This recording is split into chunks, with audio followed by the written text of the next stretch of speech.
Les voix sont sans issue. Ça en découle du tissu associatif, alternatif. De partout, ça se chie dessus. Si tu fais du jiu-jitsu, moi je fais du king-ju, du futsal, du bast, quelle étiquette te plaît le plus? De quoi es-tu mordu? Je veux dire, qu'est-ce que tu kiffes par-dessus tout? Une pougnette dans ton squat ou un kick de John à l'homme? Qu'est-ce qui te fait bander, mais c'est du fric, du sexe? Une sonate de vers métaphorique issue d'une adaptation néo-contemporaine de théâtre classique. Je veux dire, t'es plus Braque, Vasarely ou t'es juste normal, tu t'en tapes de ces conneries? Est-ce que tu déconnectes un peu des fois ou t'es tout à ton fait t'y croire? Est-ce que tu craques des boulards ou restes-tu stoïque et ne joues-tu jamais les soulards?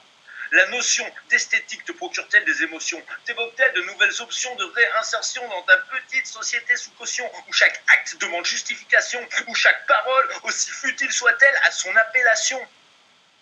Restes-tu dans le moule? Et est-ce que des résidus y coulent? Est-ce que t'en as quelque chose à branler ou as-tu d'autres chattes à fouetter?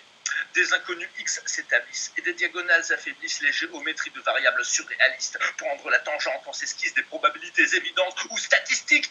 Les parallèles de vie sont artistiques. Les racines n'ont pas de signe négatif.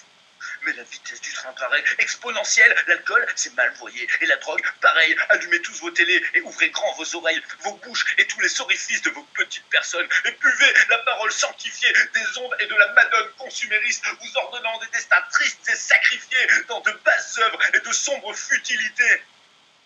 Et que le tout se déroule sous les affres de la peur, la porosité de la peau et la sueur qui s'en écoule devra transpirer le pire, les bars de marché et les ports de Daesh, le parc machine des puissants et les poches de la jet set, et du foot et des putes et de jeunes loups de Wall Street aux dents bien blanches qui décident explicitement de l'illicite, bien au-dessus de tout soupçon dans leur costume de charisme, pendant que des pauvres ont le mauvais goût de mourir sous l'œil de caméras opportunistes.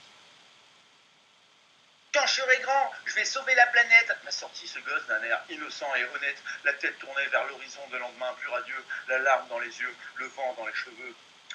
Je lui ai mis une grande tarte et j'ai éclaté ses jouets afin qu'il imprègne un peu en lui qu'il devra faire face au puissant, à la haine et la connerie, à la violence gratuite des adultes qu'il finira lui-même par devenir et aux ignominies d'un monde nihiliste qu'il devinera et verra finir. Mais non, je déconne, j'ai écrasé ma grande gueule et abrégé cette entrevue d'un sourire arraché à toute l'hypocrisie de l'éducation de masse et sa face cachée. Conditionné dans le mensonge dès son plus jeune âge, il finira par sortir de son songe, mais n'en sera pas plus sage.